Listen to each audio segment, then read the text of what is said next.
Yes, we're live. Yeah, it looks like we're live. Oh, good, but who knows, honestly, because now it says it's not available. So we'll see. Somebody can check. Maybe Wes can Something check on says his end. All uploading right, on cool. mine. It. Yeah, no, I got it. We're good here. I see Okay. everybody's smiling face on Twitter. Okay, I'm telling y'all, this is. Whew. I want to thank my guests, JP Decker and Kelly Smith, for their patience today because my internet says I don't know what's going on, y'all. I don't know if it's my internet, which says it's fast. I don't know if it's my laptop. This is the third laptop that I've actually tried. I don't know what's going on. Kelly may have an answer as to what's going on. She's going to enlighten us in a little bit. But Hmm. I decided to bring y'all on at the beginning because I didn't want to take any chances that I wouldn't be able to get you back on the screen. This is the kind of day it is. So, before we go any further, and thank you for your patience behind the scene, both of you. Um, uh, Grab a pen and paper, everybody, because I got to go through some info here. Because I'm so bad at this. I'm so bad at explaining to everyone that is so gracious with your time and watching. I don't do a good job of saying, hey, here's where you can find us online, right? So, first of all, shout out to Gabby, who, just for the love of the game, set up an Instagram page for At The Mike Show. So it's at The Mike Show. Thank you so much, Gabby, for doing that. She puts up reels. She puts all sorts of stuff there. So go to Instagram and follow, please, At The Mike Show. Thank you again, Gabby. You're so awesome.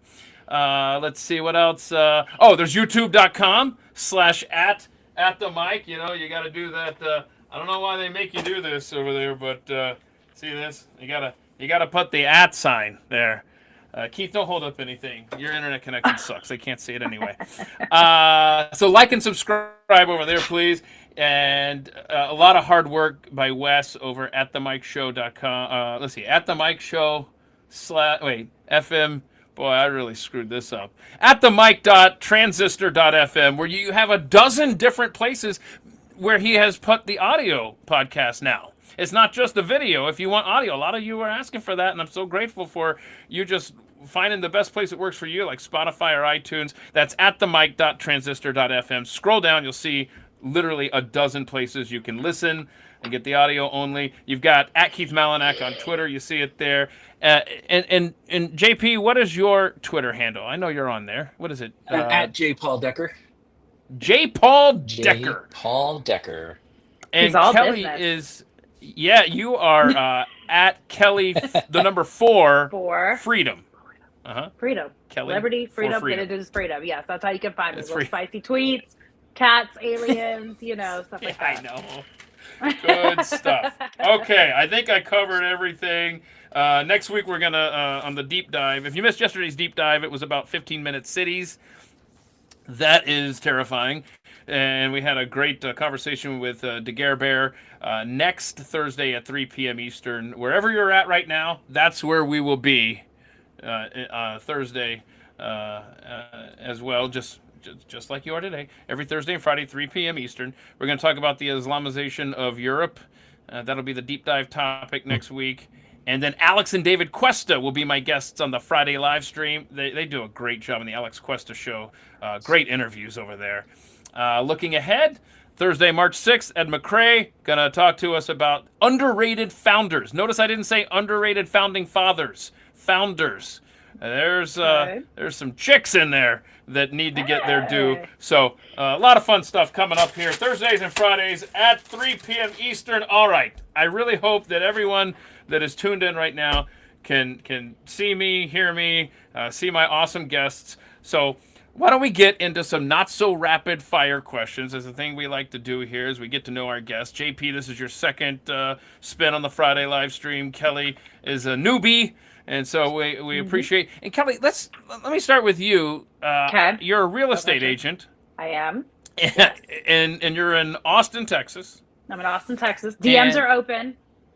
DMs are open. I have to know. I have to know what's going on in the real estate market right now because I can't figure it out from where I sit.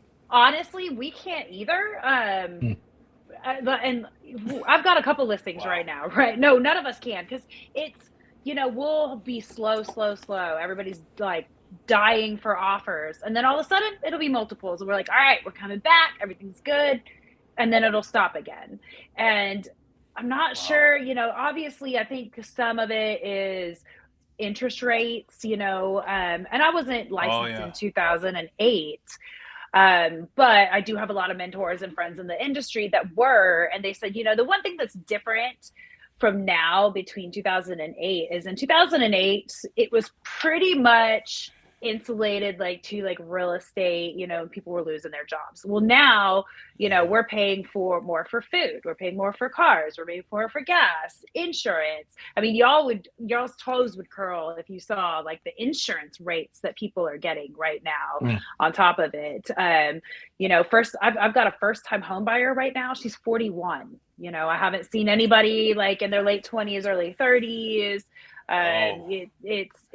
It's sad, to be honest with you. I mean, everybody loves $1 million buyers, but I like first time home buyers, and I haven't seen a lot of that in the last few years. So it's weird. And anytime buyers can do whatever they want right now, but sellers, I'm telling, pack your patience. It could be 2 weeks, it could be 6 months. We just don't know, and buyers are being really bold right now.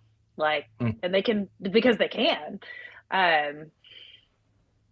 It's weird. And another thing, we were talking about earlier, the way that the market has shifted since COVID, and all the drama of the summer of love is we're not seeing a whole bunch of people live inside the city limits anymore. Austin, as I'm sure everybody knows, is the number one place for the California transplants, and New York and whatever. When I first got my license, had to have an Austin address, non-negotiable, had to be in the city, don't even take me to the suburbs. Now, everybody wants to be in the suburbs. Yeah, no, I've sold one house inside city limits since 2021. And even farther on people are wanting land. People give me acres, give me 10 acres. Let's put a barn dough on it. It's weird to see the shift. So I started working on my, farm and ranch and land designations because I'm smart. That's awesome. Okay, so wow. I tell you, it is an uncertain time. I wonder if that's interesting that you mentioned how necessities like groceries are affecting people in their home buying choices. I wonder, JP, in your world of charity work there with mercury1.org, are people donating as much as they were, say, before the pandemic? Actually, it's pretty amazing. We do have people donating nonstop because they trust us. We've have Mercury One's been around for 12 years, and they know that when we take care of their funds, they know it's going to go directly downrange. And so I think that's where it actually is. We've seen a pretty big uptick, especially end of year last year in January, especially with the LA fires. We helped a lot there through a lot of our partners. And we're still in North Carolina helping build. We're right now for the next 2 years, we're going to help through our partners build about 400 homes. And so it's pretty amazing to say that. But when you brought that up about the groceries and all the how much things are right now. And I don't know, you might have this clip later, Keith, so forgive me, I don't know, but Congressman Crockett, I don't remember where she's from. You just have to say her name Houston. And then Dallas. She's from Houston? Okay. Houston or Dallas, I can't remember. I mean, when I read that yesterday, that she said, well, $5,000, what can anyone do with $5,000 in this? And I'm like, wait, how out of touch do you have to be? $5,000. I know what I would do with $5,000. I'm pretty sure anybody does for a lot of people. I'll buy a dozen eggs maybe with it. I don't know. Okay. I want somebody to show up at her next town hall if she does those, if she dares to do those. Yes. And ask her, what did you mean by that? What do you mean? What could I do with $5,000? I have a question. I'm trying to write this out here. here's a website that I should get as long as we're talking about donations. And then I have some questions here for you, JP, because breaking news just right before we started here that I have to ask you about. But I'd be remiss if I didn't mention this. Hero West, his wife, been struggling with ovarian cancer for the last, I don't know, 8-9 months here. GiveSendGo/Victoria Strong, GiveSendGo.com. Whoops. /Victoria Strong. Help them out with their bills if you can. Such a lovely lady, and any help is much appreciated by Wes and Victoria. So I just had this thing that popped up on my news feed here just before we got started here. By the way, if you need a good follow of what's going on the ground in Asheville, it's Matt Van Swol. Yep. Yeah. So look for Matt Van Swol. I did a screenshot here, so I don't even He's a have good his friend. actual handle here. Matt and his wife Aaron are amazing. Awesome. Well, he tweeted out in a horrifying admission from Asheville, North Carolina Mayor Esther Manheimer. Out of the $225 million promised for disaster recovery by Joe Biden, a grand total of $0 has been delivered to Western North Carolina. Where is the money? And so I got to thinking, wow, JP is going to be on here. How do you guys... I can't imagine being in charge of millions of dollars in donations and making sure that it gets in and gets... Because you guys have a reputation for trust, but how do you go about tracking all that? It's a lot of scary responsibility. But what's amazing about it is when Glenn started Mercury One 12 years ago, he said, I want anytime someone gives $1 to disaster relief, he wants that whole dollar to go to disaster relief. And so we're a little different than most nonprofits. We do not take any overhead costs. We don't take admin costs. If you give to, hurricane relief or a disaster relief fund, it goes to hurricane, recovering in Asheville, Swannanoa, Tennessee, all those areas. The only caveat to that is that you have a check mark if you pay credit card fees. If not, we'd have to take that on, obviously, but we never take admin costs. And so that's huge. That's why we have our maximum impact fund that goes directly to cover those things. But what we do is a fund comes in through our page, and that goes through probably 2 or 3 different departments. They make sure where it came from, that it's accounted for that donor, and then that fund goes into our account, and our accountants will figure out exactly what fund that is supposed to go to, along with our database. And then myself and my the other executive director, Suzanne, we both make decisions on, okay, they wanted this to go to disaster relief on humanitarian aid or veterans, and this is our initiative on what we're doing out there. So yeah, every single dollar, and plus we audit every year, which is awesome to go through willingly. And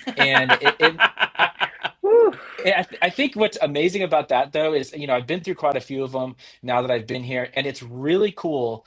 By the end of it, usually we always get a clean audit, and it always shows us that I can actually go to a donor and I can say, hey, you gave us, where there was about, I think it was 12 kids last summer who raised $500 to go help the people in Asheville. And so myself and Glenn got on a Zoom with the kids, and we told them exactly where that $500 went to. And that went to help provide generators and heaters, like the small heaters, to go into some of these homes that had no heater and no power and no electricity. And so it's so cool that we are able to do that. I mean, when Afghanistan fell, we raised millions within a few days, and we ended up taking over the Kabul airport, all flights in and out. We rescued 12,000 people. And so even to this day, that Nazarene Fund is audited every year.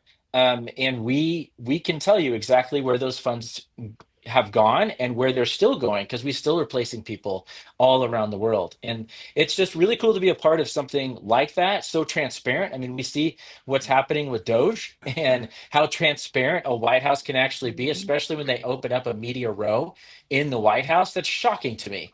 And that's how we are. We want to be as transparent to where everyone knows where the funds are going. Like, we have nothing to hide, and that's what's really cool that we can say. But when I was out there a couple months ago, Matt texted me and said, hey, did you just see that they opened up a public restroom downtown Asheville for $400,000 of COVID funds. And I was like, I'm sorry, I'm actually in downtown Asheville. Give me a second. So I drove around and they had this big celebration. I had missed it just by like an hour. And it's one bathroom and it's all covered. And they really used it for the druggies that are around there, and they so that they could hide the people shooting up. But anyways, you walk by it, and it's a tin can, and it's pretty. It was $400,000 that was earmarked for COVID, but they did not just go back to the government and say, "Hey, maybe we should give it to the people in Asheville that lost everything," or I don't know. It's so disgusting how horrific the leadership in Asheville is. I so far have yet to meet someone in the leadership there in Asheville, Buncombe County, around that area that actually has their constituents in mind and want to take care of them. I'm sure, and I pray to God that they're out there, but that's why there's people like us with Mercury One. We were in there within a couple hours of the hurricane rescuing people from helicopters. So, we work with so many great partners that are still on the ground, but the fact that they were forgotten for so long and over 200 million is missing, that's they should all be fired. Yeah. Gosh. Okay. Well, mercury1.org. Please help if you can. The devastation there is unspeakable. I have a buddy who works at a radio station in Asheville, and I've communicated quite a bit with him on this since September, and it is so bad. And then the weather not cooperating over the last several months either. So, okay, well, please keep them in your thoughts and your prayers, and if you can donate, mercury1.org. And if you're looking for a home in and around Austin, Texas, Kelly Smith. Okay. So for context, by the way, speaking of your bathroom, both of my listings right now in the suburbs of Austin are less than $400,000. That's probably the hottest market in Texas. Right. Yeah. They're both within 20-30 minutes of downtown Austin. I mean, our market's soft right now, but your one bathroom stall in Asheville is less than a couple houses in the suburbs of Austin. Oh my goodness. Okay. Well, let's do some not so rapid fire here. We'll let ladies go first. Kelly. All right. What topic do you know about better than any other? She's already laughing. Well, I mean, this is why I'm here, right? Aliens has got to be the first one. I can't wait for it. That's my thing. That's my jam. Inner Earth aliens, interdimensional aliens, under the sea aliens. What? Hold under on the sea, like Avatar. This is fascinating. Hold on a second. Yes. So the aliens that are intergalactic, the aliens that are inner Earth, and the aliens that are under the sea, are they the same aliens? Are they different kind of aliens? Probably. They're probably different. I mean, I just look at the diversity of the species on Earth. I mean, of course, there's going to have to be diversity of aliens, But I think that they've always been here. I don't think it's in a way that we think that we picture them to be. I think that they can move maybe through time and space in ways that we can't imagine. Right. We'll put a pin in that because later on in the stack here, we're going to revisit this. We're going to revisit aliens. I want to ask you guys a question about something that Congress is working on, and so let's come back to the aliens for sure. Aliens, it would be the death of Kurt Cobain. Kurt Cobain? Talk about that for hours. The death, specifically his death. The death. The death. I can completely convince you he was murdered. It wouldn't take much. So I guess my question would be: was Courtney Love the one that pulled the trigger? No, I don't think she was the one that pulled the trigger. But their nanny, she orchestrated the whole thing. So their nanny that was living with them, that was in the house when he died, was her drug dealer, like some tranny dude.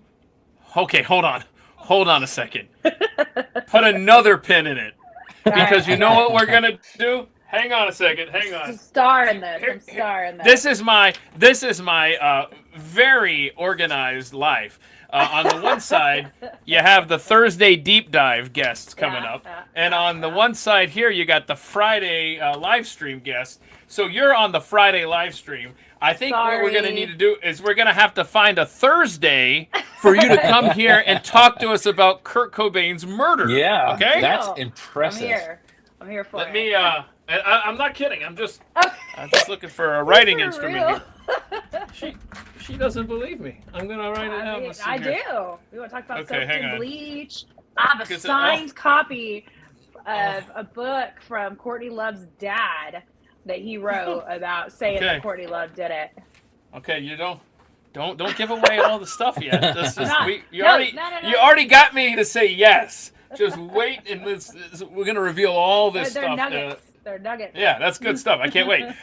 Okay, so JP, what is something that you know about better than other stuff? So I was homeschooled, and usually about 3 or 4, we'd start watching TV throughout the day. I would say movies and TV. My background's in film and TV. I mean, I would 100% say film and TV. I mean, I grew up literally. My TV trained me. Hey, my kids are homeschooled too, and right. I think Little House on the Prairie modern equivalent at 9 in the morning, Full House at 4. Yes. Come on. Yeah, I'm with you. At a certain point, you're just like, you know what? You've learned enough today. I tutored under the producer of The Godfathers. That's how I started. Worked on a lot of documentaries with them. And then I worked with Mel Gibson and Jim Caviezel on a couple things. So yeah, film is like my jam. That's way sexier than the death of Kurt Cobain. Let's see here. I know that you what was it? Here's the problem, guys. I should have printed up what JP wrote me instead of trying to write it in my chicken scratch. Don't look, just ask. This is what I want to ask you. Since you're such a movie expert, what is the most quotable movie? Because there's only one right answer, but let's just see. And I know it. What's the most quotable movie? From what my movie do you find yourself? Or do you quote the most? Do I quote the most? You can think about it while I tell you the correct it. answer. But Kelly's already got an answer, apparently. Go ahead. I do. Mean Girls. Wow. Okay. Hello. You can't just ask me people why they're white. Yeah. Oh my God. Okay. Well, that's different than mine. I was going to go with Tommy Boy. I should have thrown that Tommy out. Boy. Girls. Wow. All right. I was going to say, that's cool. Die Hard. I mean, there's so many good lines in Die Hard. Yes. You know? Yes. But also The Godfather. Sorry, go ahead. Leave the gun, take the cannoli. Like, come on. Oh, yeah. Sorry, I'm about to sneeze. It's pretty God bless you. Thank you in advance. Okay, so let's see. What, JP, do you know about the details of the day you were born, sir? The doctor ended up not showing up, and I was delivered by the midwife/nurse. That might have been better. Yeah, right? Yeah. Okay. Yeah. So wait, was this at the hospital? Was this at the This house? was at the hospital. Yeah, unlike my firstborn, who was not born at the hospital. This is incredible. So I interviewed JP when At the Mic was, let's talk about people's life stories. Mm-hmm. And the story you tell about your firstborn, when I knew that your answer about your own birth, I was like, oh my gosh, what is it with this family? They can't get to the hospital or something always, there's always some missing piece. It's very important to the puzzle. In your case being born, it was, where's the doctor? In the case of your firstborn, tell us what happened. We were at a birthing center, and things ended up, midwife was not great. A long story there, but we ended up rushing out to the hospital. And it was about 30 degrees outside, and it was pretty much, it was life or death situation. So I don't mean to laugh, but now I can. Right. She was born in the car. My wife caught her, and then she wasn't breathing. And so the midwife ended up grabbing her, blowing into her mouth, and then she started screaming. So it was awesome. It was a blessing. What's really crazy, actually, Keith, my brother-in-law just had a baby, and I hadn't been back to that hospital in 5.5 years. And we ended up, I got out and I was like, I'm having some PTSD right now. And my wife was like, I don't remember any of this. And I go, yeah, I'm sure you don't. You were in a mode. And we ended up taking a picture with our daughter, just like right the same spot on the side of the street where she was born. It was crazy. Yeah, because But there's the back seat of the car, right? it was front That's seat of the car. incredible. So it is Front my seat. father-in-law's Lexus. So Ooh. yeah. Yeah, it's Your wife is the crazy. real MVP. She really is. Like, I don't wow. know. Yeah. Question, if I may. So was the car detailed afterward, or what? Yes, How do you- yes, it was what do you do? detailed. We Okay. were like in the hospital, and I texted my father-in-law. He was out of town and like was rushing back home to Oh meet no! his granddaughter. And I was like, "Hey, so just so you know, there Oh might no! be a mess in the passenger seat." And he was We like, can "Yeah, I explain heard about later. this." And Oh, so he ended up cleaning it. I mean, he gets props for wow. sure. What do Yeah. they put on his No birth kidding. certificate? Like his place of I birth? I wanted them to put Lexus on there, but they ended up not doing it. It was Baylor Hospital. Boo. Yeah. So I kind of want to Lame. go back and change it, but before she Yeah. turns 18, just be like Lexus. Okay. That's funny. That's Should've good. named her All right, Alexa. Kelly. Right? Yeah. Mine's not that dramatic, but it's kind of cool. Uh-huh. So I was a military kid. I was born in Okinawa, Japan. Wow. Yeah. So the story goes that and I don't remember the exact number, but there's like a threshold. If a woman is more than, let's just say, 6 months pregnant, they have to go to the hospital because, I'm sorry, if there's a typhoon coming, they have to go to the hospital. I messed that. That was an important part because wow. when the typhoon comes in, the barometric pressure drops. And it's very common for babies to be born early because of the pressure Really? dropping. Yes. And it might be 7 months. I Wow. can't remember the exact date. So my due date was Halloween. Typhoon comes in October 25th.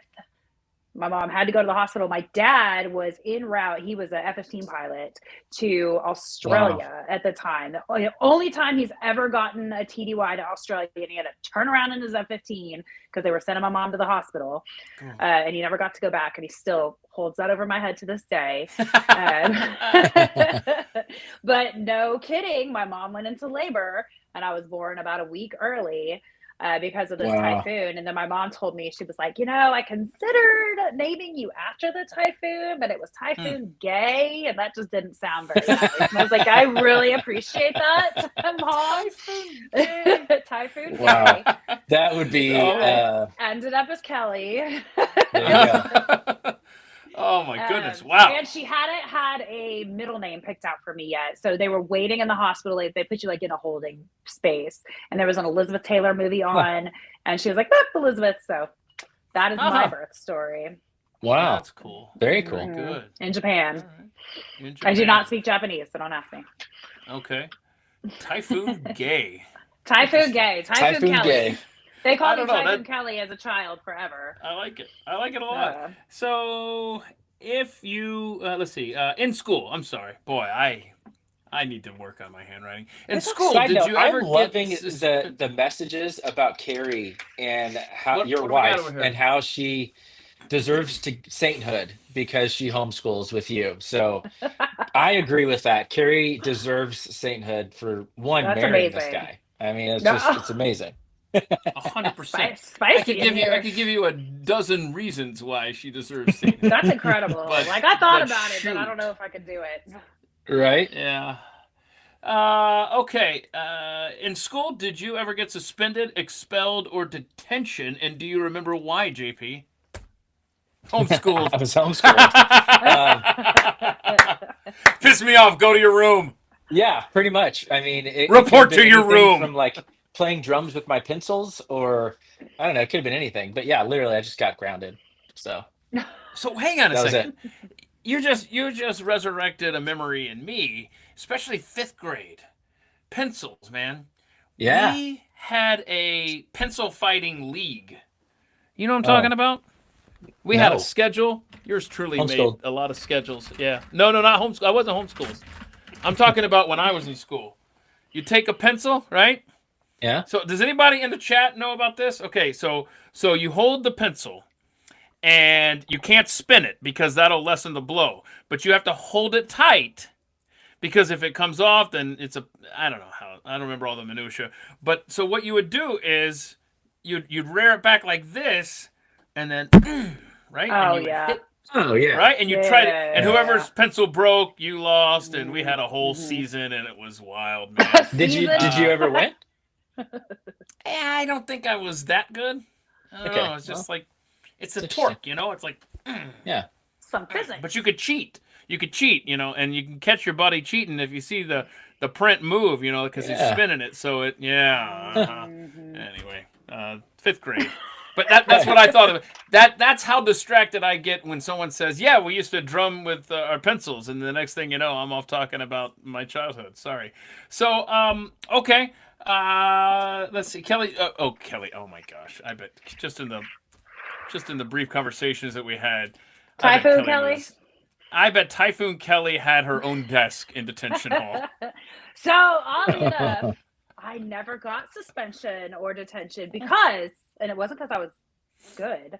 I was really good at being bad in the military. I mean, you had to be. So we all lived on base most of the time. I mean, by the time you're bad, you're in high school. And I went to school like on base, and you lived on base and everything. Everybody's dads worked together. But in the military, like if you get in trouble, your dad gets in trouble too. Like it's not just you. So military kids are really bad, but really good at being bad. My best friend, I had my 2 best friends. My dad was a colonel. My friend Julie, her dad was the preacher, the base chaplain. She was terrible. I love her. And then my friend Laura, her dad was a 3-star general. Wow. So we had to be like good about being bad. I mean, we used to do stuff. We used to sneak out every single weekend. This is how bad this is how smart I was. You remember in the 90s, with sneaking out? Like when I started sneaking out, probably 13. Wow. Okay. Yeah, I'm just trying to picture. My girls are only 5 and 2, so. Get ready, baby. What do I got a lot to go. Get ready for. When I would sneak out to meet my girlfriends in the 90s, and y'all probably don't remember this because you're boys, there used to be some really popular nail polish that glowed in the dark. Like it was clear, but it glowed in the dark, right? So we lived in this 2-story house, and it had wooden floors. So I went through my house to find the spots that didn't creak because my room was upstairs, and I would put like a little paint on there. So when I'm sneaking out at night and the lights are off, I could see where I would step to not wake up my parents. Like that level, like recon bad. When we would have parties, there were no cell phones, obviously. My girlfriend and I would make a diagram of the house. Like this is where like all the furniture is. So everything could go back exactly where it was when your parents got home. I mean, you don't want the general coming home and finding, we threw a rager in the party's house. I have 2 questions. That is incredible. Well done, first of all. Okay, so I know in this house where, but I don't dare tell my kids. I know where the stairs creak too. Find out. So yeah, so that's number 1. But here's my question for you: your dad in the military. How many locations did you end up living as a kid, as a military brat? Okay, that's good. I got to think about it for a second. So I moved. I was early. I moved out of the house at 17. Okay. And I want to say 12 different. I grew up completely in Europe. I was born in Japan, and then I've lived in probably 10-ish different states or something like that. Wow. Yeah, it's pretty incredible stuff. I mean, when I got to college, my college boyfriend was from a little teeny tiny town of West Texas. First time he ever moved was into the dorms. Blew my mind. I was like, what? Like, you've known people like forever? Like, it just, but I thought it was normal, and people ask me now, like, was it hard? I'm like, no, like, everybody did it. And like, you'd PCS, you'd see your friends again in 2 or 3 different moves again, it was normal. Oh, wow. I didn't even think about that. That would happen, huh? Mm-hmm. Yeah, all the time. Military. What is PCS? Different. Yeah, what does PCS stand for? It's basically a business trip. It's okay. I forgot what it's called. The acronym stands for. We just called it PCS. It's moving, or TDY is the business trip. That's temporary duty. I know that one. PCS is when you actually move, like you get orders somewhere to move. Because we would usually know. Okay. I mean, sometimes it would be like a month and a half and you're gone. Sometimes it'd be 6 months. You never know. My dad would come home with ice cream. Anytime he came home with ice cream, my sister and I were like, oh, we're moving. Where are we going now? So, oh gosh, yeah. Here's ice cream cone, honey. Pack your bags. Yeah. So I always say that being a broadcasting kid, my kids, that's like if you're a radio kid, it's just one step below the frequency rate of a military kid. You know what I'm saying? Maybe. Like you said you moved a dozen times. That's shocking. Yeah. I thought 5 was a lot for my kids, but no, apparently not. So okay, let's see here. I went to 3 high schools. Went to 3 high schools, 2 middle schools, 3 elementary schools, maybe 2. You know, and that kind of you said, you know, you were asked, was it hard? I don't know. I could see it being hard, but you know, if things are sucking at a location, that you can be a breath reinvent of fresh yourself. air. You can be whoever you want. The next These time people have no idea. Who cares? Yes. Yeah. It was pretty cool. I mean, and I grew up on flight lines and in, you know, airplane hangars with F-15s. We would go to the squadron for Christmas, and they would put some little second lieutenant in an F-15, dress them up as Santa, and they'd take off, and then they bring all the kids out to the flight line. No ear protection, like nothing. Just on the flight line, and an F-15 would come in and land on the the cockpit would open and Santa would come out smelling like jet fuel and whiskey and cigarettes, you know, because it was the 80s. And it was great. I mean, I'm half deaf, you know, whatever, like me inhaling jet fuel fumes. But yeah, no, it was pretty bitch in life. That's awesome. Well, okay. I hate to ask, I mean, what was your favorite state or base that you stayed at? I have a big fondness for Germany. We lived off base in Germany. That was a couple times we would live off base, and my parents, like, that was kind of one of them. So I grew up in a German village. I speak German fluently. My childhood best friend is German. I mean, the culture, the food was fantastic. My favorite place in the States, besides Texas, obviously, I think it was Alaska. Alaska was really cool. That's cool. I had my first kiss under the Northern Lights. Oh, wow. That's kind of cool. That's cool. Hold on a sec. Hold on. I'm not going to ask you too many details about the guy who kissed you, but here's my question. I think he's gay now. Okay. No, here was my question. My question was, yes. Was he a local to Alaska or was he a military? He was. Okay, so again, not to ruin that romantic magic moment under the Northern Lights. My question was, how do we know he wasn't doing that with a lot of girls? Like, look, it's under the Northern Lights. Oh, yeah, like roll out the red carpet or something. Sorry, I didn't want to ruin the. Yeah. I mean, us military girls were like exotic, right? You know, to these civilians. We call them civilians, not locals. They're the civilians. All righty. But then we'll go to we'll PCS the next place and find somebody else. Anyway, sorry, go on. That's no, but there are no Northern Lights at There's no Northern Lights now. At Dobbins Air Force Base in Atlanta. It's the only Air Force base I could think of off the top of my head. I grew up right next to it. Let's see here. Who's the most intelligent person you know and why, Kelly? I'm going to be basic on this one. It's got to be my dad. I mean, the man flew F-15s, traveled the world with a couple of kids. He worked at the Pentagon. He's done some stuff at Kirtland, but he will not tell me anything that's a big alien base, by the way. I was just about to ask you. I was about to ask you, what are these conversations like with him? And he will not do anything. Won't tell me. Will not tell me. Okay, does he hint at anything? Does he? He has told me before. I don't want to get him in trouble here. No.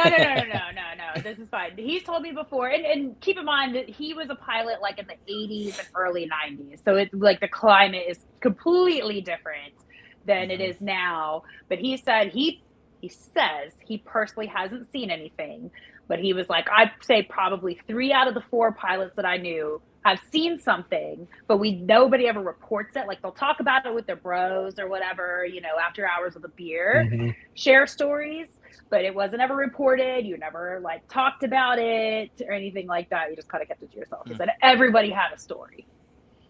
Wow. Okay. All right. So JP, Who's the most intelligent person that you know, and why? Besides you, Keith, I mean, Yeah, I was totally no, fishing for this. Yeah. yeah, yeah. No, Stupid. I would probably definitely say my wife. She's just super smart, way smarter than me, way above my They all are, bro. they all are. No clue Don't how I Kelly got it. close your ears, Kelly. Close your ears for a second. They all are smarter than us, They and are they so remember smart. everything. Everything. Oof, And that is Carrie, you're always right. That's actually a fact.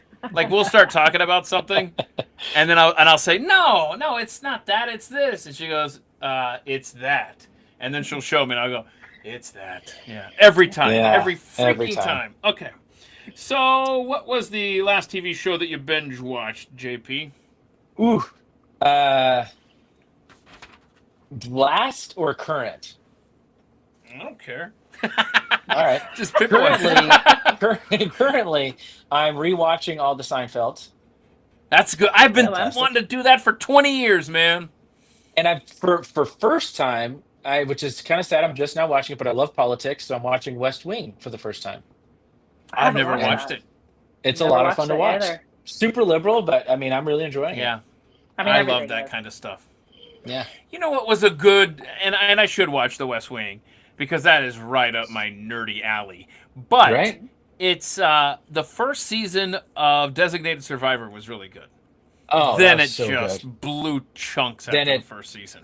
Well, it's kind of like 24. The first few seasons were incredible. Yeah. And then the Oh, yeah. last season where he like apologizes to the terrorist, you're like, Yeah. that's not Jack. Jack. Yeah. Yeah. Yeah, Super that's So not supplements. Jack. Gross. Yeah. Yeah. But Seinfeld, I mean, living in New York, we lived there for a couple of years when I was at Fox. And every time I watch it, it's like reminiscing on my old times, even though they filmed it in LA, but still, it's like living in New York. I Okay. actually didn't know that. Yeah. Let's see here. Where do I want to go now? Where were I tell you- Kelly's? Where were Kelly's? What are mine? We're even watching Yellowstone right now. Oh, And my all of bad. them. I'm The sorry, Kelly. Yellowstone. I Thank never you, JP. finished. I told You're you we're welcome. I besties. care.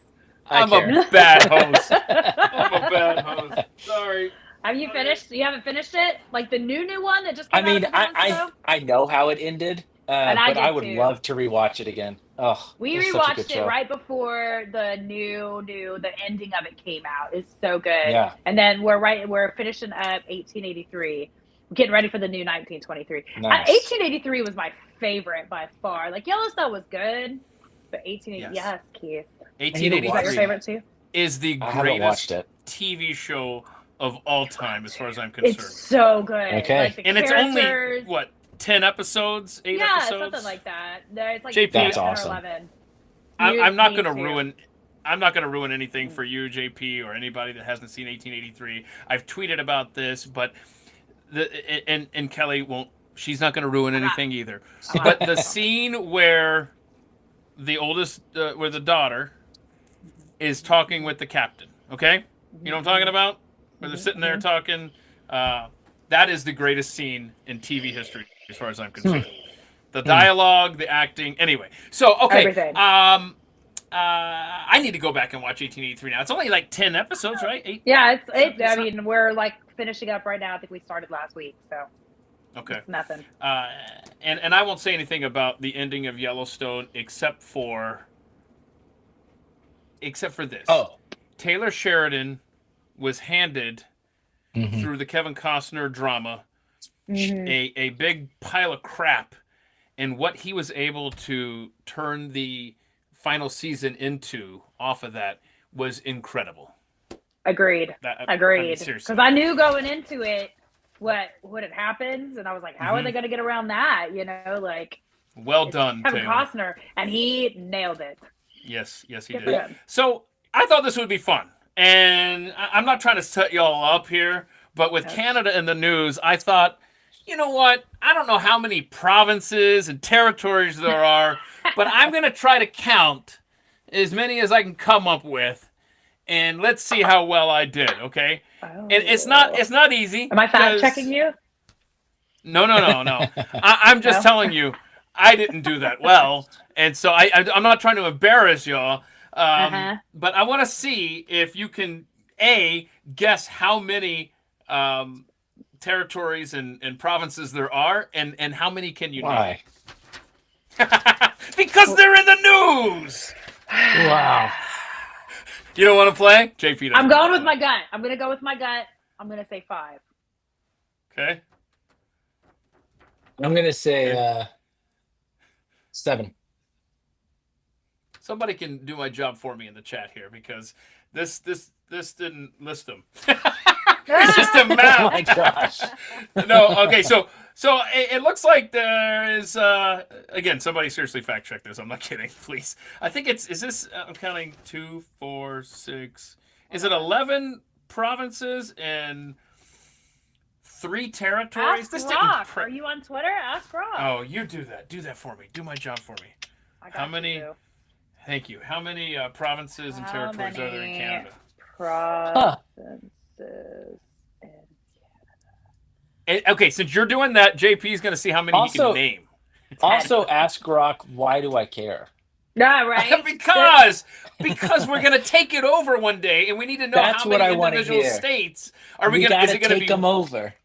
I don't think we want to take them over, though. Is it one state, or are we going to let them break into the little provinces and stuff? Oh, here we go. We're going to take Greenland. Hang on. Take Canada. The Knights Who Say Knee has done the. Okay, 10 you said, right? 10 provinces. Okay. Yes. Alberta, British Columbia, Manitoba, New Brunswick, Newfoundland, and Labrador. You don't get 2 names. It's like Trinidad and Tobago. You pick one. Nova Scotia, Ontario, Prince Edward Island, Quebec, Saskatchewan. Yeah, but okay. Here are the territories: Northwest Territories, Nunavut, and Yukon. So 13 total entities. Wow. There. And I think there's a great Canadian show. 2 great Canadian shows. One, it was Avonlea, Disney show way back when, took place in Prince Edward Island, right around there. Another one, Due South, that used to be on CBS. And it was about a Mountie that had to work in Chicago at the police station. Oh, that was good. I kind of like that. Show. It's one of the best things that ever came out of Canada was an actor out of Canada. That's funny. Yes. Hang on a second. Have you guys been following this stupid asteroid? They keep changing the percentage chance of it hitting us. Yes. It's gone from 2.6 to 3.1. Now it's back down to 1.5%. And that's just in a few days.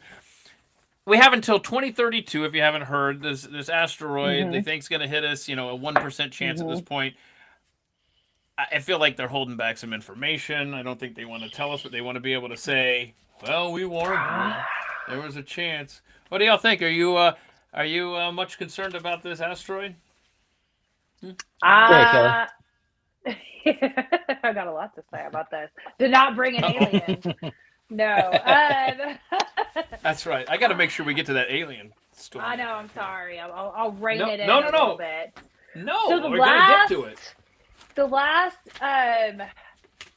threat that we had from an asteroid, there was one, and I think it was like 2.6%, and it was in 2004. And they didn't tell us anything about it. Like, do you remember it? Nobody remembers. They don't even like. There was one. I mean, I remember something very recently, but you're saying 2004? It was like 2004. I remember. Wow. I could have the date off by a year or 2, but I think it's just like everything else is like really sensationalized right now. I mean, there's like if we knew all the stuff that is flying around us all the time in space, all the time. we would never sleep. And more every day with all the stuff they're launching. I mean, it's more than the human mind could like comprehend out there. Like, we're always in danger, and for them to say this asteroid, is 7 years away and these percentage chances, I think it's just not to be David Icke, but to stir up the loosh. I think we should call it Bruce Willis out of honor. Well, definitely we gotta call Bruce Willis and Armageddon that thing. So it's going to be interesting to see if they actually come up with a plan for this. But it's going to disappear, just like all the other ones. Okay, that's fine. But I think I have $1 million idea for somebody. So if anybody can create apps or have that kind of knowledge base, you need to make an app. It could be the asteroid tracker. And so every day at the water cooler at work, you can be like, oh my gosh, We're up to 5.8% chance. Yes. And you know how They the have them poly for markets. sharks. Yeah. Oh, really? You I can didn't track know this. sharks. Yeah. Oh, you can track sharks. Yeah, that's Yeah. right. No, So why I'm couldn't aware they of put that. it on the asteroids. Yeah, Pico, Yeah. the famous shark, he went all over the place from the Northeast down to the Gulf of America. The Gulf of America, excuse me. The Gulf of I feel like I'm America. going to get my ass thrown in jail if I say Gulf of Mexico You're anymore. gonna get shamed on the internet. That's right. So, you know how they have the poly markets, and so you can bet on events or presidential elections, Yes. so on. And okay, there needs to be a poly market for this asteroid. The problem is, if it's a direct hit, that thing ain't paying out. If you buy in when it's at 1%, that's a big payoff if it actually hits us. But I don't know who's paying it. Okay, so I'm looking for. I had this. Here we go. I found it. Here we go. All right, get your alien talk ready. The House Committee on Oversight and Government Reform is vowing to be transparent with the American people on issues such as assassinations, 9/11, COVID-19 origins, and UFOs. So here's my question for the two of you and everyone there in the chat. If you'd like to participate in the chat, maybe you're watching at Twitter. The gang hangs out and chats over at youtube.com/@themic. I just want to make that clear. I'm wondering, do you think, how much transparency are you actually expecting from Representative Anna Paulina Luna and Representative Comer? I just wonder, do you think we're actually going to learn some stuff here? Or is it going to be a bunch of nothing burgers? I can already tell that JP is not expecting any shocking revelations. What do you think? I'm frustrated that they built a whole committee on this. No offense to Anna. I think it's really cool that she wanted to do this, but put it all on archives, on the National Archives website, and let us look at it. Yeah. Like, why do we need Congress people who already, Congress has one of the lowest ratings in a long time. So why do we trust them to go through it? That's a great point. I don't get it. It's such a simple but profound point. You know, like, we don't need gatekeepers. I thought that was the whole point. That's right. He did it. Yeah. He released it. So be transparent and release it. We don't need hearings. Hearings are a waste of taxpayer money anyways. Nothing is accomplished. And it's like, I don't know. It's frustrating. I don't like all this time they've got. They've got a lot of time with Sharpies. And I don't like. And then big poster boards that they'll just put up and say, this happened. But the FBI saying, we found this extra, what was it, 40,000 pages from the JFK investigation, the 2,400 pages or something, or what was it, files? I think it was like 2,400 files that hadn't been seen 2,400 before. files, 40,000 pages. And to your point, JP, okay, let's just say you actually just found that, which we know that you didn't, but let's just say you did. Then what the hell? Then just push it out. Yeah. Why? What's the holdup here? It's kind of funny because, with Mercury 1, we also have a history museum. And so we have about 100,000 historical artifacts from the Pilgrims to the space race right here in Dallas. And we're scanning it and we're digitizing it. Super, super easy to do. When you've got the process, you literally go in and you scan it, and then we're going to put it up on a database for the world to be able to search history. So, it's all of our artifacts, which talk about God's providence through American history, but also, we've got the good, the bad, and the ugly of American history. So just upload it. Haven't we been paying billions of dollars to National Archives? So it's just upload it, let us look at it, and let the American people decide. I mean, it's pretty much our job anyways. Here's the counter argument.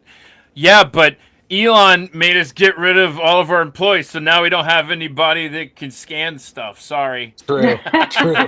So true. Okay. Anybody in the chat that's within driving distance of Dallas, or you're planning on being anywhere near Dallas? Kelly, how old are your kids?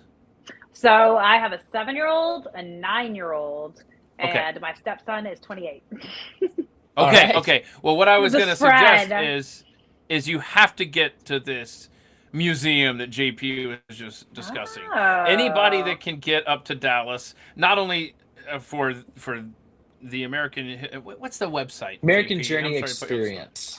American Journey Experience. I'm writing it down. I always put you on the spot. .com. So AmericanJourneyExperience.com. and it's like $20, right? $25. What is it? Yeah. 30? Yeah. Something. It's such a good deal. It is a museum like you've never experienced. You aren't just walking around looking at boring placards going, okay, maybe I'll look at this, maybe. No, you have someone storytelling, letting you hold these hundreds of year old items and artifacts and telling you what you're holding and the stories behind it. Is cool. It is truly the most well done museum that you guys do over there, JP. So if you're ever in Dallas, I would recommend getting to that, and I would go over to the JFK, the school book, the 6th floor museum. Yeah, because where was the other shooter from? Was he in the car? I had not heard that one before until this year. The Secret Service agent. It. Apparently, there's a new video out, and everybody's like swearing up and down that they can see the driver turn around. I've watched that video 100 times. I've watched it so many times too. I don't see what that like, and I'll believe everything. This is not the stance of HAE, our museum, but I do believe there was a second shooter. Yeah. I think it just makes more sense. I watched that Seinfeld episode with the silver loogie with the spit on Kramer, and that was one of the funniest episodes. But I think there was.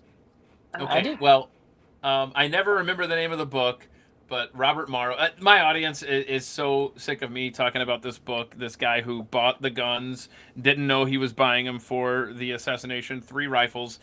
He made these radios that were on a different frequency that you couldn't. I'm telling you.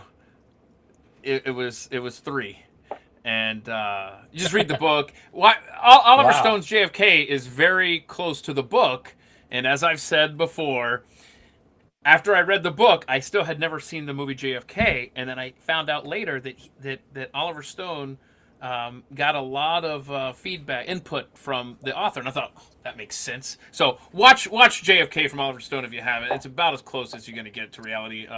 What happened that day, I think. So you just mentioned something else that I can't let go, but I forgot what it was, so I guess I'm letting it go. The Silver Loogie episode on Seinfeld. I got to tell you, Keith Hernandez, the New York Mets player who was in that episode. Keith Hernandez?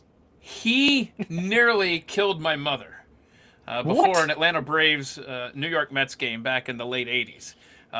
That's back when they had the picnic area. It was her company's picnic night down in the bullpen, and so I was watching the pitchers warm up before the game, and it's right on the field. And so I called her over here to the bullpen to watch the pitchers warm up. And so she turned around, and then no sooner did she turn around that she just like collapsed. And I was like, oh dear God, my mom's been shot, And so what had happened was my instincts as a kid, I think I was 8 years old. It's like I was helping her, but then people were helping her, and I saw she was alive, and then I turned around. Who just hit a line drive down the first base line? And during batting practice, it was Keith Hernandez who tried to kill my mom with a line drive that hit her in the back. If it had been 4 inches higher, it would have hit her in the head. So that's Keith crazy. Hernandez. Wow. I'm watching for Keith Hernandez. So let's see. So let me talk to you now, Kelly, about what do you expect to be disclosed with the aliens and stuff. I have a lot to say about this one. I figured you did. Let's hear it. To piggyback on JP, I totally agree. I think that I'm super when they started talking about it, kind of perked up. I was like, okay, but, she keeps saying we're coming out with it. We're coming out with it. Like, just put it out. Like, we don't quit telling us. Like, we don't need these hearings.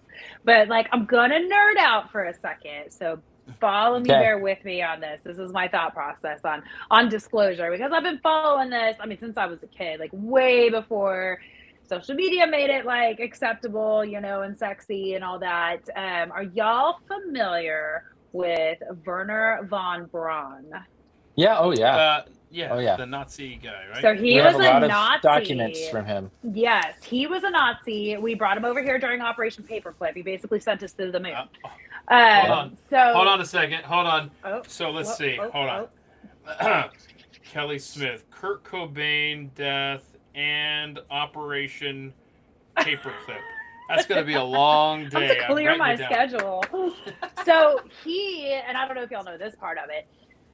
So when he got cancer towards the end of his life, and when he retired, he spent the last couple of years of his life going on this whole like campaign with his secretary, I think it was, talking about, essentially it was, listen, we have all this technology. Like, I've seen it. We've rebuilt it. It is there. We have the aliens. We have the crafts. We've rebuilt the crafts. Like, I have rebuilt the crafts, right? Oh, and by the way, the government is planning to use this later, like as some kind of false flag, fear tactic, something like that. So he went on this, like till his last breath was talking about, do not trust government disclosure. Aliens are smarter than us. They don't need the government. If they want to be seen, we'll see them. But he just, went to his deathbed telling us, do not trust government disclosure. Whatever they tell you, it is the government. Like, if you see aliens landing on the White House lawn, that's the government doing it. Mm. So I've come from, again, like this like long space of watching that. And while I would love disclosure, obviously, I think the government should tell us the truth. Man, I am really, really hesitant to believe anything that they say.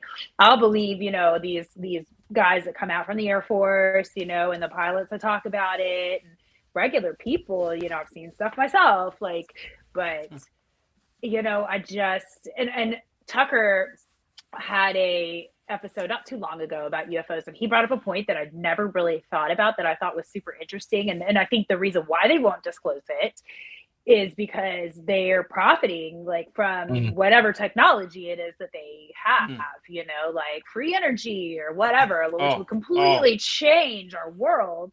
Ashton Forbes, y'all have to X Ashton. Please Ashton follow Forbes. him. He's all over this. Yes. So amazing. Yeah, and in fact, go ahead.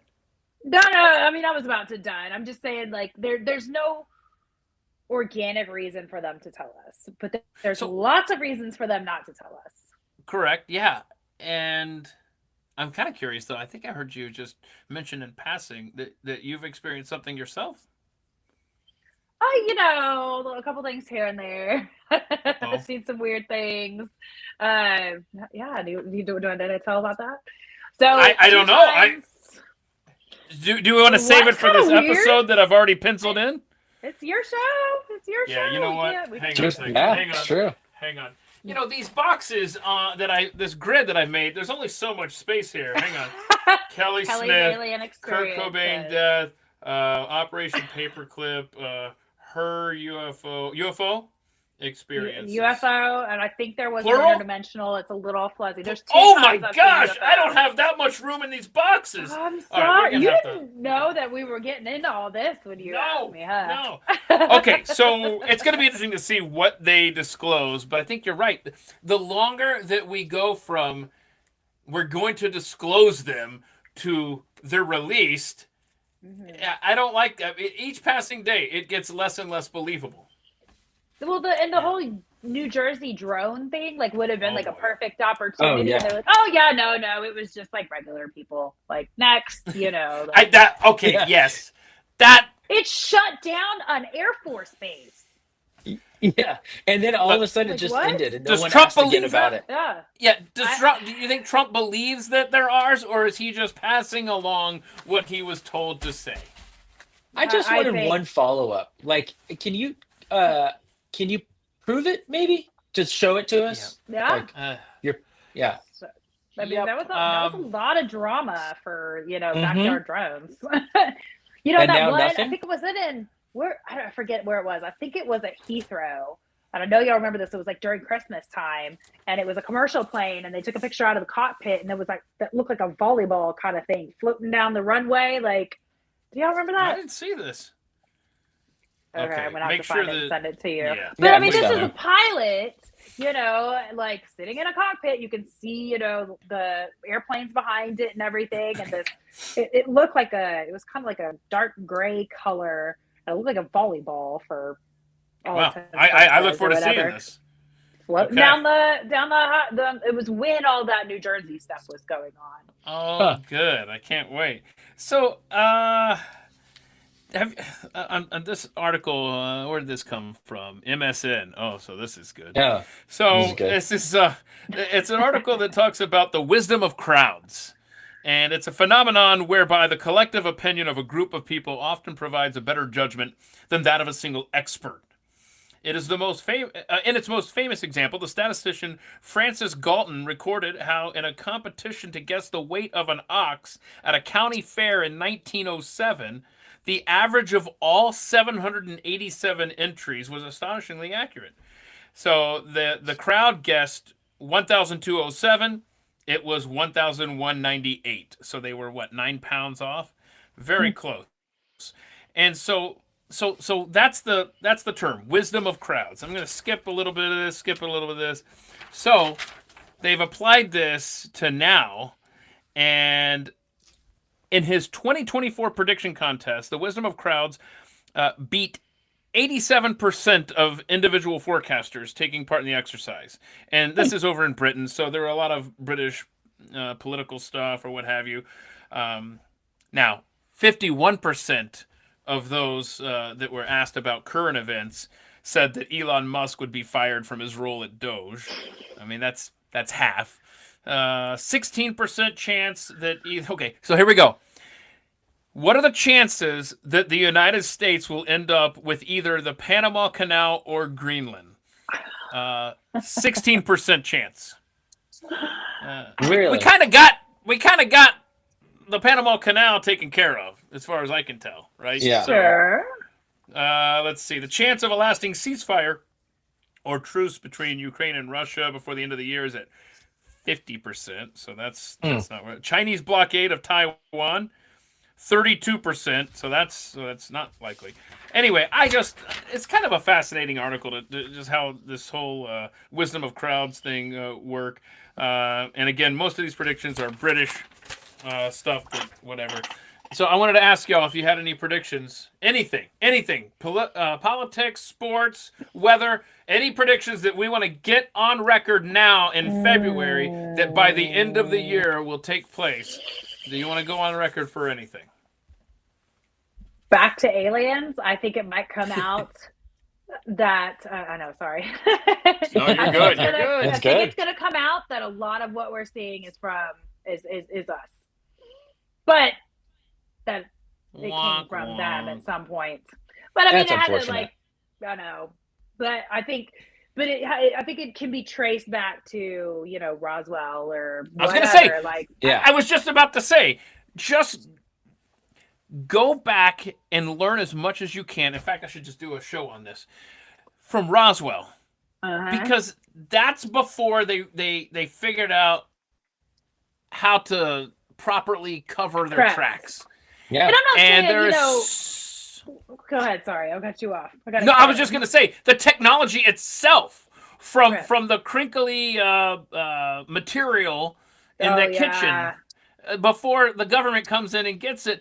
I would love to know, and I have no idea, but I would love to know how much, if any, of our fascinatingly awesome technology originated from that. Is from and that's aliens. exactly what I was going to say, Liz. I think both things are true. Like, I think that the government is totally lying to us and pulling all the wool over our eyes and fabricating a whole bunch of it. But it had to come from somewhere. I think they also still have it. You know what I mean? I think both things are true. But I think we're going to find out that a lot of it is them. Yeah. I hope we actually do learn this. There's a comment here. Yeah, here we go. Sue, I'm sorry, but no. We are not using Psychic Nikki anymore. You want to talk about somebody with a failure rate? PsychicNikki.com. And then you have to... Yeah, so this is a bit that we do on Pat Gray Unleashed on my day job there, is that every year we go through Psychic Nikki. She lists thousands, I'm not exaggerating, thousands of predictions. And you have to print them up every year. And so at work, if you guys are watching Pat Gray, off to my side is a whole mess of junk because I'm the most unorganized person in the world. But there are stacks. There are stacks of printed up every year. I have about 6 or 8 of these. In 2020, her predictions for 2020, nowhere in those thousands of predictions is anything about a pandemic or COVID or anything that sounds like that. And you're like, if you could get anything right, and you even knew toward the end of 2019 stuff was happening in China. Anyway, I digress, but it's trust the wisdom of crowds as opposed to individuals, I think was the bottom line there. Okay, so did we have a prediction? You said the aliens, JP, you got anything that we should expect for the end of the year? By the end of the year? Doge will save us $1 trillion by the end of the year. I like it. I love it. And Thunder wins a championship. There you go. That's it. What's their seed right now in the NBA if the playoffs? They're one. They're one seed? Yeah. Cool. How the Mavericks doing? Sorry, too soon. Too soon. Okay. I tell you, that is horrific. Well, hot in here. I'm not even a Mavericks fan, and I feel so bad for so bad. So bad. I was just yeah, okay. Let's see here. Oh, this is fun. I thought when I saw this story, see, I go through, I find some stories that might be fun, and I love it when it works out that the topic that comes up, like in my feed, is perfectly timed with my guests. And so I think, Kelly, correct me if I'm wrong, this sounds like it's right up your alley. Here's the headline. Why do some people remember more when it comes to dreams and others don't? Is that right up your alley or am I wrong? Oh, that is a good one. That is a very good one. Okay, so I thought, yeah, that seems like right up your alley. And then I read the article, and now I don't know if it's as cool as it sounds. Well, so here we go. Okay, here we go. So according to researchers at MIT, School for Advanced Studies, let's see. Guys. Yeah, let's see. Three main factors emerged as strong predictors of dream recall. Now, again, I'm reading this. I'm thinking, this is going to be so cool. And then I'm reading, I'm like, hold on, maybe not. They're not getting enough sleep. Yeah. A person's general attitude toward dreaming. Okay. Their tendency to let their mind wander during waking hours, and I'll break these down for you. And their typical sleep patterns. Yes, you're exactly right, Kelly. So quote, dreams are a good way of learning about my true feelings versus dreams are random nonsense from the brain. So in other words, if you are predisposed to believe that dreams have deeper meanings, then you're more likely to recall your dreams. That's one way, okay?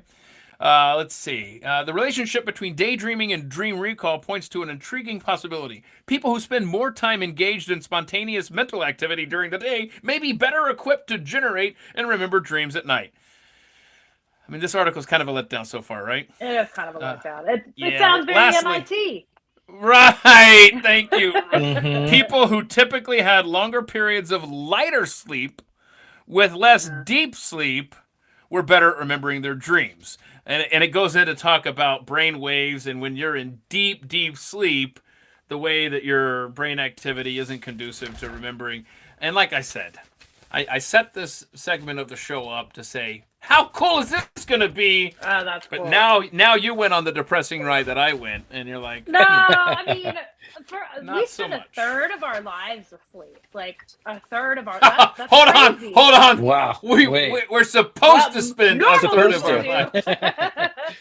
Well, I mean, so much time. I don't think that the creator, in whatever capacity you think that is, would just let it be nothing, you know? I mean, but what about this?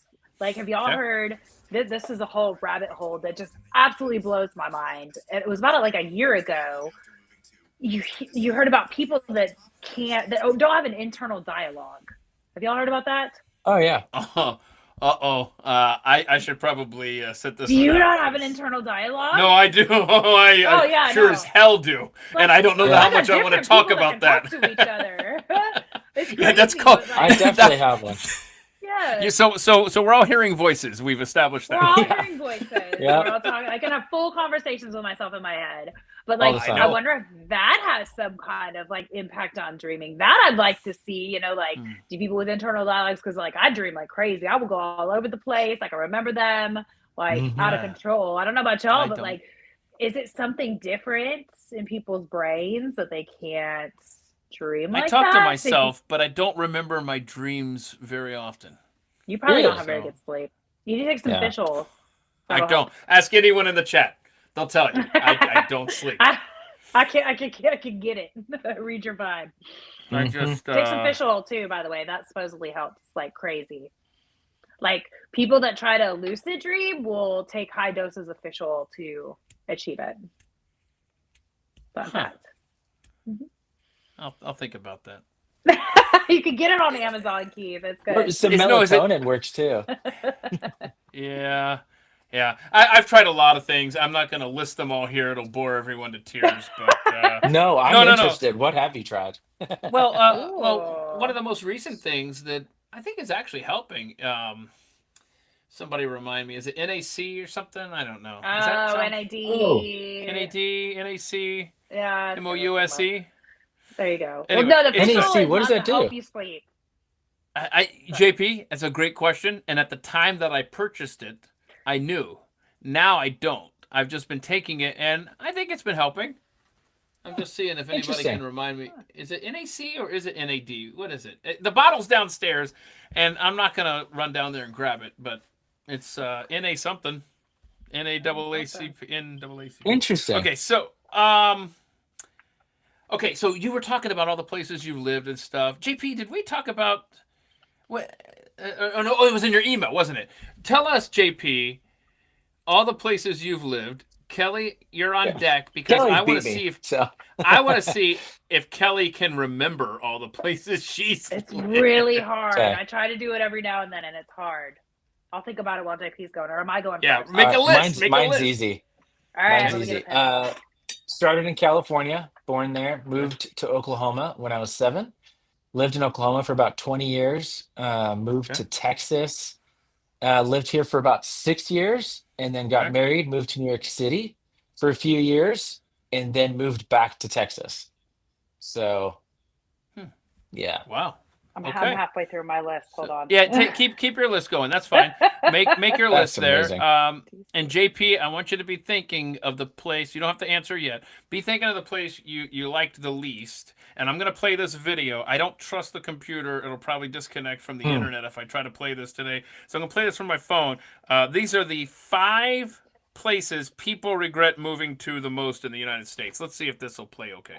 Which state do people regret moving to the most in the U.S.? Firstly, the state where people are most happy after moving to is Tennessee. But here are the top 5 states people regret moving to the most. At number 5, it's California. Around 59% of people who move there decide to leave again. At number 4, it's Connecticut. About 60% of people who move there leave. It's not very cheap to live in this small state. At number 3, it's New York. About 63% of movers decided to leave. The cost of living and busy lifestyle make it hard for many to stay here. At number 2, we got Illinois.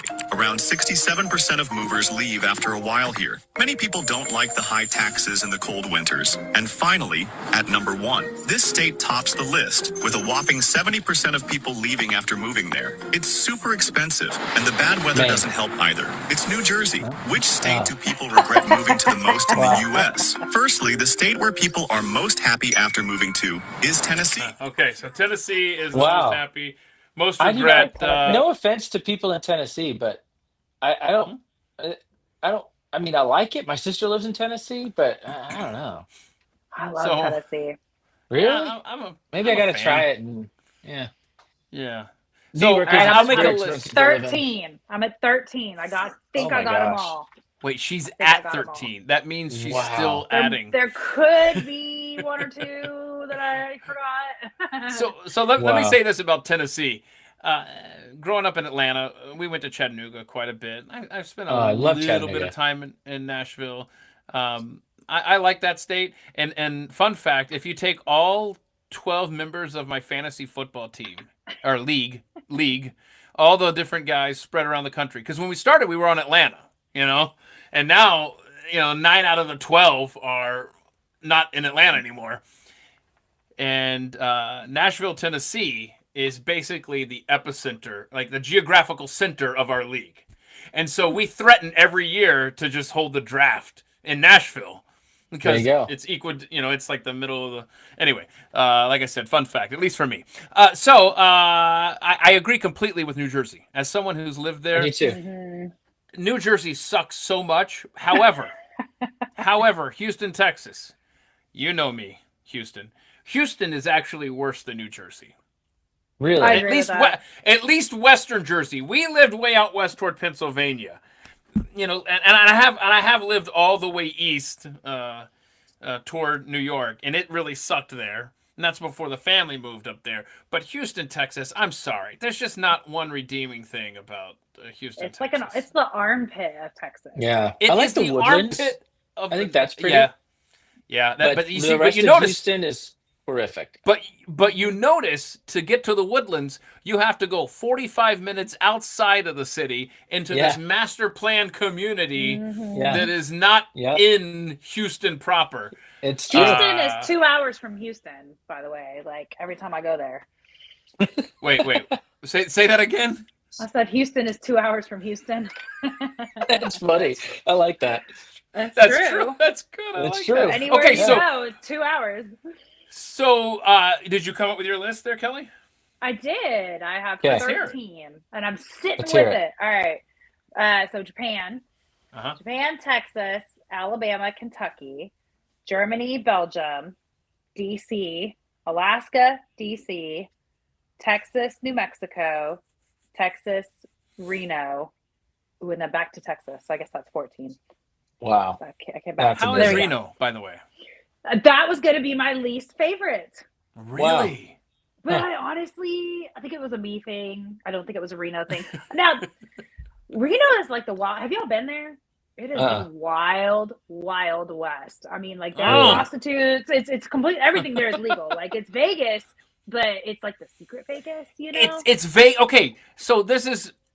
I was just having this conversation off the air with Pat the other day, and I don't know if I've ever talked about this, but it's widely known in my family that I've told Carrie we can never live closer than an hour to a casino.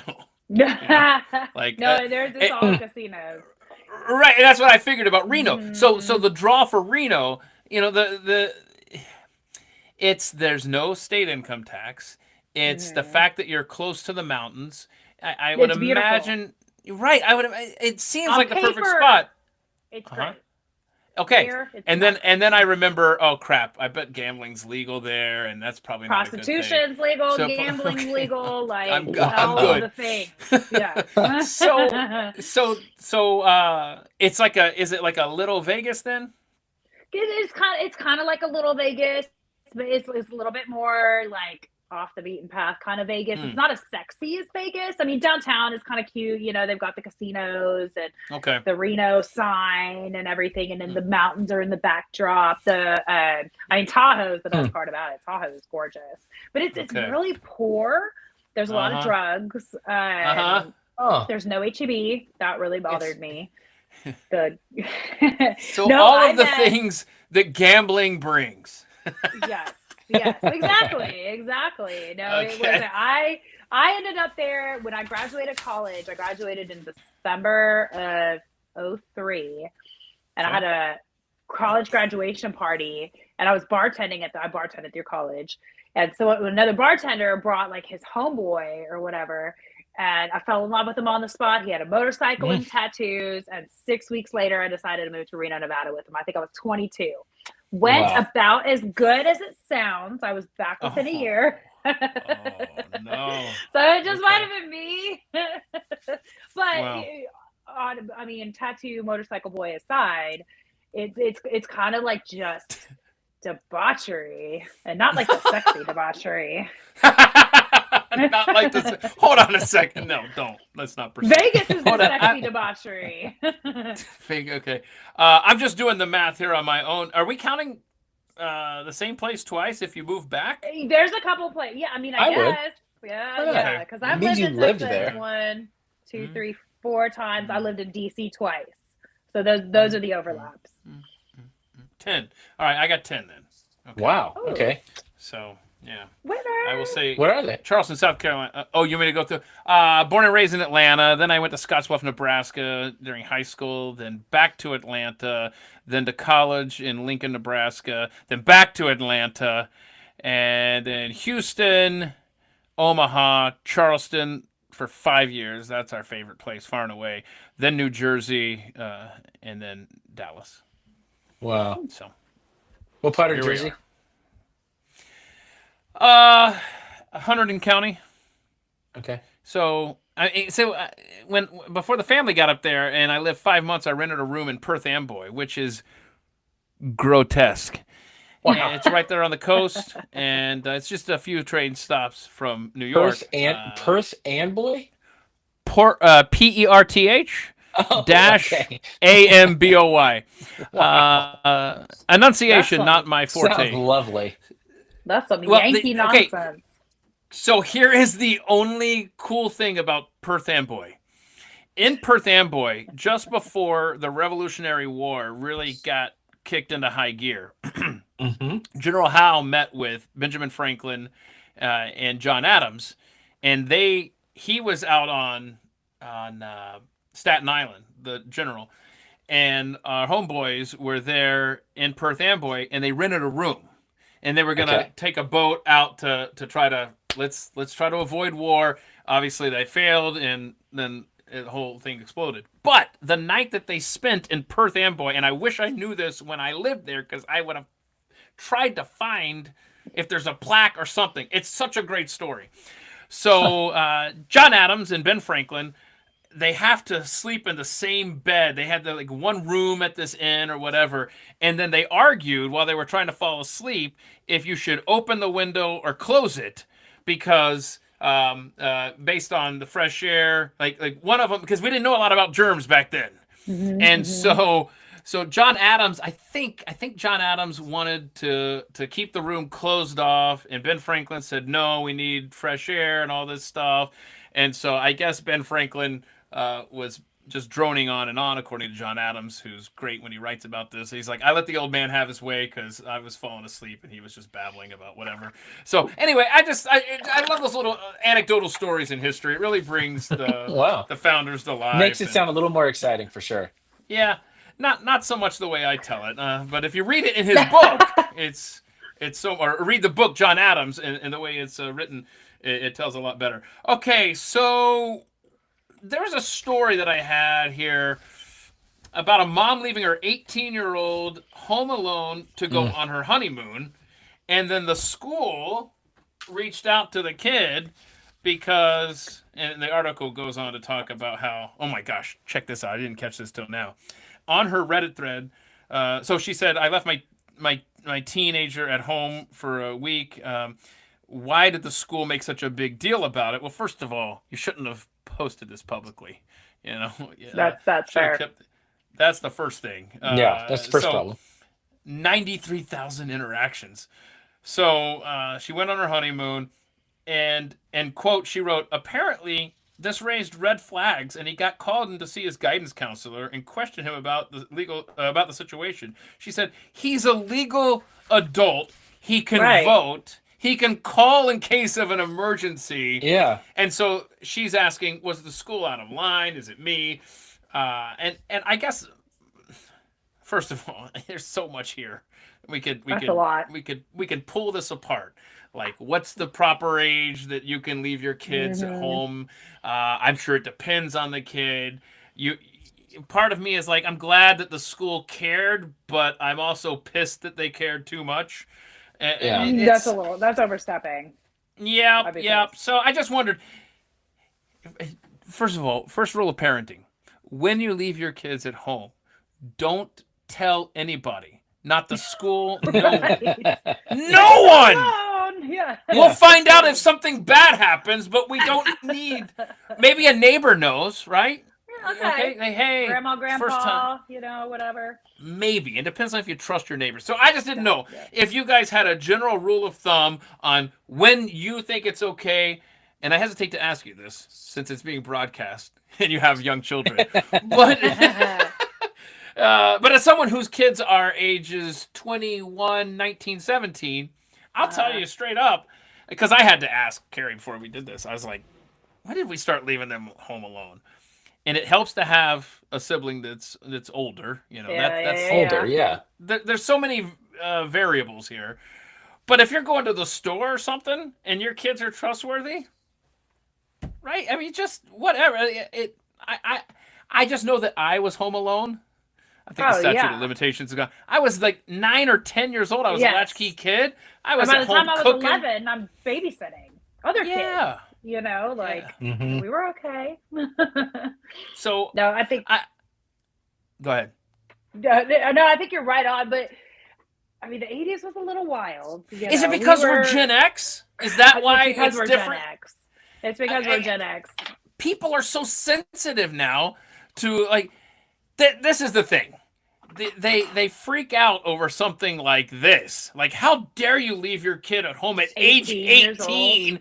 But if the kid were 7 and said he wanted to be a chick, then the same people bitching about this would be like, oh, well, that's totally understandable if one wants to lop off some body parts. But I'll be damned if I'm going to let him stay at home and spend the night alone at 18. None of it makes sense. Yeah. So, but let's see. I have not left my kids home alone yet. And honestly, I just think it's because I was so bad, and I see a lot of myself in my children that I'm like, it's not that I don't trust them. I just know that they're hoodlums. Okay, hold on. I think I might have thought of a different what do you call it? Not dynamic. I don't even know what I'm looking for here, but it might be different for JP than you, Kelly, because 2 girls. You have 2 boys, right, Kelly? Yes, 2 boys. I'm a boy mom. Okay. There could actually be some serious injuries with 2 boys at home beating each other up or whatever. Now that I think this through, the risk of bodily harm in JP's household is a lot less with 2 girls compared to 2 boys. No, I don't know. The boys would be launching themselves off the 2nd floor. I'll find them on the roof. Probably naked. Whatever. Just do me a favor, guys. Make sure that the blinds stay closed. We don't need Mrs. Carson calling the cops. Yes. But it's a crazy contrast though, because I mean, when I was a kid, and I'm talking 8, 9, 10 years old, my friends and I would leave in the morning and ride our bikes. We would be like towns away. Never talk to our parents. No cell phones. No water bottles. No air tags or whatever. That's the other thing. If I'm running to Walmart, my kids had a landline from the house that they could call. Right. If there was a problem, we could rush back. And so there was times when Aslan was babysitting, and maybe we're at a movie, and she calls, hey, Zeeley's vomiting again or whatever. I don't know. That's a bad example. But we would never have gone out, JP, if that were the case. So let me read some of these comments here. She's like, I know you guys are having fun at the theater, but she's throwing up again. We have to get out. You clean it up. Let's see here. Some comments here. Nothing says we want you prepared for adulthood like being an adult and then telling you that you don't know how to survive on your own.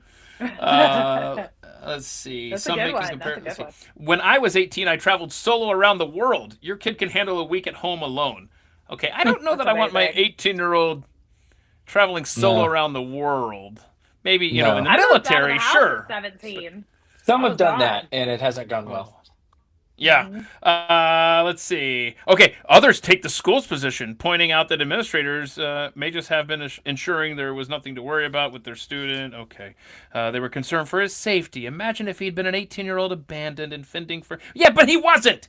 But can you abandon an 18-year-old? An 18-year-old's an adult. Yeah, it is an 18. Right. Yeah. That's is it even... This whole thing doesn't make sense. It's like they're an let's adult. say, for argument's sake, somebody called the cops. And the cops came. Like, that's an adult, right? Can you Yeah. imagine? No, that's Cops crazy. come like, how old are you, sir? Do you have driver's Knocking. license? Yep. Right. Oh gosh, I just made my dogs bark by knocking on the wall for effect, and that kind of backfired, didn't it? Okay, a couple more quick things here, then I'll leave y'all alone. Let's see here. Oh, this is this is where I was going to play a video, but I'm terrified to because you know what? I should say goodbye now, just in case it kicks me off. But as I was reading through that and thinking of when I would stay home alone.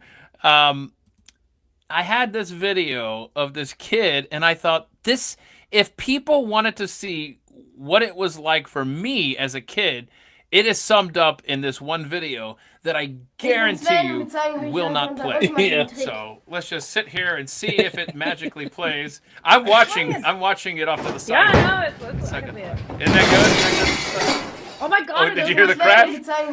Okay, here we go. Okay, so there's some weird language. I don't know. We're going to do a trick. Watch this. That could not saw- be. And that a had to better be real, example. right? A boy. You saw that whole thing, right? You saw the whole thing? Yes. Okay, I don't know which boy I would be. Like, am I the boy who pulls the sheet out and knocks into the other kid, causing the whole thing to fall? Or am I the blonde kid? I would have gets been the blonde injured? kid. Oh! Now I know it's... Hi. Yeah, okay. So anyway, I know it's hard to tell on there, but I'm pretty sure that the little kid didn't die. Pretty sure. Because the one kid runs away, and if you slow it down, you see the other kid, if anything happened, he had his legs crushed. He's fine. Yeah. He got it. He's fine. Walk it off. Walk it off, kid. Okay. One last question for you. Oh yeah, it's another freaking video that's not going to play right. Let me try it though. There's this video. It's called, the title is Just Another Day in Australia. So let me play this for you, and then I have a follow-up question. Oh, yeah. Isn't this good? Isn't this funny stuff here? Look at that. Okay, let's see if this works. Everything Kangaroo else chases a gonna kill guy. you. Have you seen the kangaroo chasing this guy in Australia? Man, They get into a that- fight. Look at this. That kangaroo is no joke either. The thing's huge. What is it? I mean, it's creepy. It's creepy is how creepy. human they are. Yeah. Oh, I mean, he's like throwing hooks. right. I don't like it.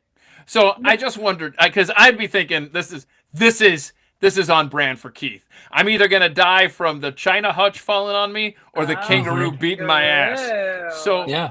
So I want to know, JP, have you ever, and I've told the story about being electrocuted and shooting across the room. That was fun. So have you ever been close to death, JP, or feared for your life?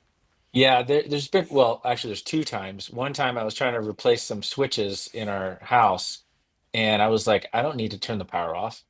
I can do this. Oh, And, no. You're I did. me. I electrocuted myself once, and I was like, that kind of hurt. And I was like, it'll be fine. When again, I did it 5 times, and then finally I was like, you know what? I think I'm done. I think I'm done. I'm just gonna turn the power off. No. So I did that. But the other time was flying. Hold in on. a Do you have helicopter. superpowers now? No, I wish I did. Oh. I wish I did. Yeah. Would Go ahead, you sorry. tell us if you did? No, I wouldn't. So that's a better question. No, the other time was flying in a helicopter with Glenn Beck. So Oh, that no. was scary. Wait, he wasn't flying it, was he? No, but he was in the front seat with the pilot, and that was scary. I'm not. And I was flying listening anywhere the whole right now, time, by and the I was way. like, Glenn, don't touch Oh. that. I literally heard the pilot at one point go, Glenn, do not touch that button. And I was like, which button? Yeah. So Wow. So was scary. I'm glad that you're. Oh, before I forget, you're talking about Glenn and helicopters. Let me just first say this. Sorry, my brain is a little scattered. I don't know if you guys have ever picked up on that. But I had a buddy who was a pilot in high school, and he took me up in his plane one time, and he asked me. His name was Wes Williams, and I'm sure he went on to be a professional pilot like his dad. But, well, now's your time. You ready to fly, Keith? I'm like, dear God, what? And so I had the controls, and I mean that plane dropped. It didn't. It was like this, and I said, okay, That's about 15 seconds. All right, Wes, I'm done. Now I can say I've flown a plane. I mean, it was terrifying. But it's just ironic. Today, I'm driving home. So Chris Cruz, a coworker of ours, JP, he has told me in the past that, and in fact, let me do the map on this because this is important. Okay, so you know where Alliance Airport is up here, and I'm sorry to be so specific here, but JP, it's Perot Field at Fort Worth Alliance Airport. Now, you know where Dr. Phil works at, it's Merritt Broadcasting? Merritt Street Media. Yeah. Merritt Street, thank you. Merritt Street. Let me find that here. Okay, Merritt Street. Why isn't it coming up here? Because it's in Fort Worth. I had an hour and a half Zoom call with him one time. Oh, yeah? It was interesting. Did it go well? I mean, I wasn't on the show, thank God, so that worked out great. But it was a good counseling session. No, I'm just kidding. That's not why. So I'm not kidding. By car to get from Perot Alliance Airport to Dr. Phil's studio. I love you, Dr. Phil. I truly do. But it's 6.0 miles according to Google Maps. It's an 11-minute drive. It's green. Hell, it's always green. It's right there. It's right there. 11-minute drive. So Chris Cruz tells me, Dr. Phil, he lands at Alliance Airport and then takes a helicopter to his broadcast facility. I'm like, what? He's like, bro, I've checked it on the Aviator app. I'm telling you, dude flies 6.0 miles in a helicopter after his plane lands to get to work. And I'm like, all right, you know this for sure. And he's like, yep, I'm telling you. I'm driving home today, and I'm driving by Dr. Phil's Merritt Street Broadcasting in North Fort Worth. Way. And I see a helicopter landing right where I know that studio is. And I text Chris Cruz, of course, after I come to a complete stop down the road, not impacting anyone else on the road. And I say, bro, is Dr. Phil's helicopter in the air right now, and where is it? And he said, he's landing at his studio. I'm like, that guy is flying. He's shaving. How long does it take to walk from the plane to the helicopter to fly up and then fly down? It's an 11-minute drive. What are you doing, bro? Come on. I love you. But that is, how much is that costing? And tell me, what are you saving? 3 minutes? Isn't that what happened to Kobe? Wasn't Kobe going like 15 miles? That's like why he was trying to get around rush hour or something like that. This isn't even traffic. This was 10 a.m. this morning, and in an area that you're never sitting in traffic going from that airport to that studio. No, you're just never. You're never. Okay, I don't know Dallas. It's just silly. Okay, it's because he can. Why wouldn't? It's because he can, and part of me is like, I want to just have that problem too. Right? Do I take the helicopter? Show a house in South Austin. I'm taking the helicopter. Yes. Do I take the driver? I'm taking the chopper today. Yes. Okay. I just thought that was interesting. Okay, Kelly, you ever had a near-death experience? Yeah, I have. I've had a couple. They're not super sexy because I'm not a man. I mean, we go spectacular when we try to our stuff. Y'all try to kill yourselves all the time. I mean, bless your hearts. I almost died. It's not super sexy, but when I was pregnant with my second child, I had a gallbladder attack. And this was kind of funny too, because I had right before I got pregnant, I went and got Reiki. Do you know what Reiki is? It's energy healing. They don't touch you. They just kind of, And she goes through, she's like, your throat chakra is blocked and this and that. And she's like, have you ever had issues with your gallbladder? And I'm like, I don't even know what that is, right? Fast forward a couple weeks, and I was 9 weeks pregnant. Middle of the night, I have this pain, and I'm like, sit her up, and I knew exactly what it was, right? So I go in, because the Reiki girl tells me, she's like, listen, it's gonna be worse than what they say that it's gonna be. And I was like, okay. She's like, really, like almost shaking me. She's like, you really got to get this taken care of.